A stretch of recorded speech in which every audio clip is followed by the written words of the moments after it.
Titta, det är vad som kommer. Titta.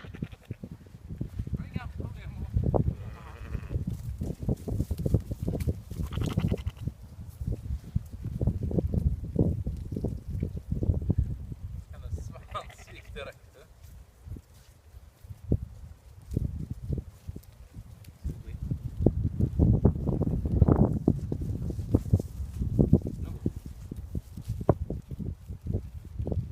Ska vi se vem som blir först? Mamma är idag. Det ser ut som Kerstin är intresserad. Ja, du. Man kanske skulle gå in, Kerstin. Kom nu. Kom.